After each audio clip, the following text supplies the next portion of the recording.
In a move to further exert pressure on Lukashenko government, US has now charged 4 Belarusian officials with aircraft piracy. This is in response to last year's diversion of the Ryanair flight. Belarus was widely criticized last year for diverting the passenger flight to Minsk to arrest opposition journalist Roman Protasevich. 4 officials who had been charged are the Director General and Deputy Director General of Belarus's State Air Navigation Authority and 2 state security officers. Now, the charges announced by federal prosecutors recounted how a regularly scheduled passenger plane traveling between Athens, Greece and Vilnius, Lithuania on May 23rd was diverted to Belarusian capital by air traffic control authorities there. Now, according to prosecutors, 2 officials used a false bomb threat to divert the flight, following which Protasevich was detained.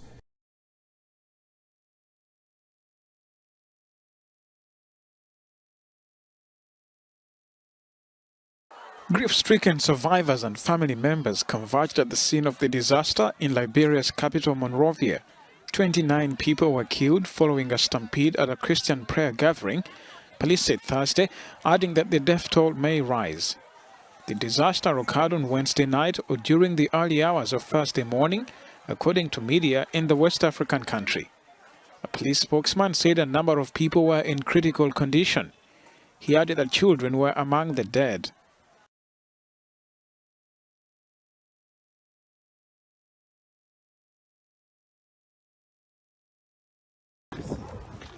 A fire broke out after a truck carrying explosives collided with a motorcycle in western Ghana, causing a deadly blast. The accident happened around noon in Apiate, near the city of Bogoso, some 300 kilometers west of the capital, Accra. Social media video showed onlookers inspecting the mangled wreckage of buildings, power lines and cars. The impact of the explosion caused a crater in the highway. On Friday morning, local media reported that at least 17 people had died in the blast, citing municipal and medical sources. Dozens others were injured. The area where the accident occurred is located in a region where a lot of gold mining takes place. Local media report that the chemicals blamed for the explosion were being transported to a gold mine in the area.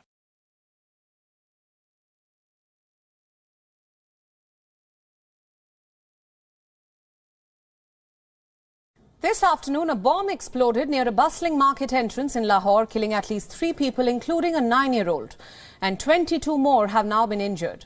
In a telegram post, the Baloch Nationalist Army has now claimed responsibility for the attack. In the post, the group also revealed that it was targeting employees of a Pakistan-based bank called Habib. We have confirmed reports coming in now that the bomb was in fact an explosive device with a timer. In the harrowing visuals that are coming in, parts of the market can be seen burning entirely, with shops left completely damaged with shattered structures.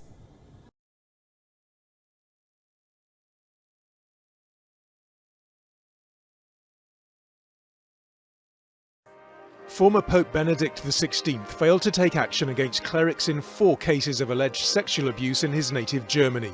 That's the conclusion of a report by a Munich law firm. The Archdiocese of Munich and Freising asked it to investigate allegations of sexual abuse between 1945 and 2019. Pope Emeritus Benedict, formerly Joseph Ratzinger, Archbishop of Munich, has previously denied wrongdoing over the cases. The report says there were at least 497 victims of abuse, mainly young males. It accuses Cardinal Reinhard Marx, the current Archbishop of Munich, of misconduct in 2 suspected abuse cases. Last year, Pope Francis rejected an offer by him to resign, but the new claims have brought fresh pain for survivors of abuse in southern Germany.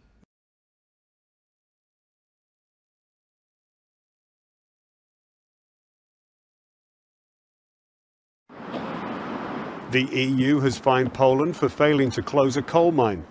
The European Commission will subtract millions of euros in payments to Warsaw. This is to cover the fine of 500,000 euros the country has to pay each day that it continues to use the Turo mine that must be closed down.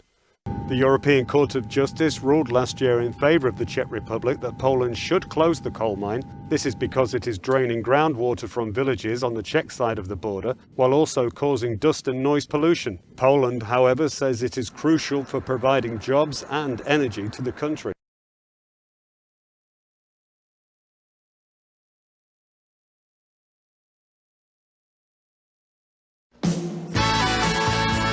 In 1977, a thunderous voice and an overwhelming physical presence exploded from radios and television screens.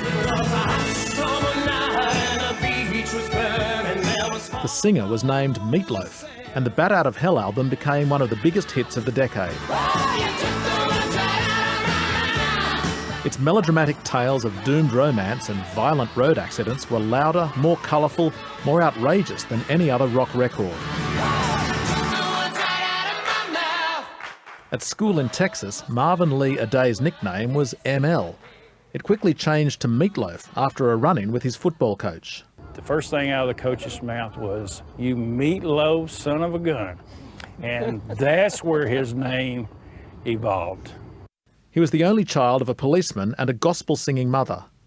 But smitten with rock and roll in the late 60s, he moved to LA to pursue a music career.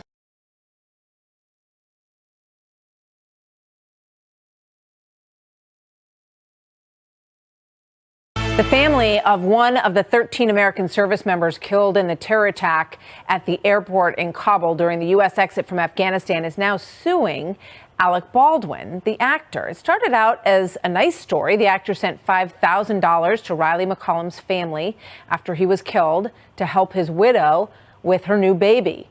Then this month, McCollum's sister Royce posted a photo from last year's January 6th protests in Washington. According to the family, Baldwin later posted a comment to Royce about, quote, "the irony of sincerely wanting to honor your brother and the fact that you are an insurrectionist."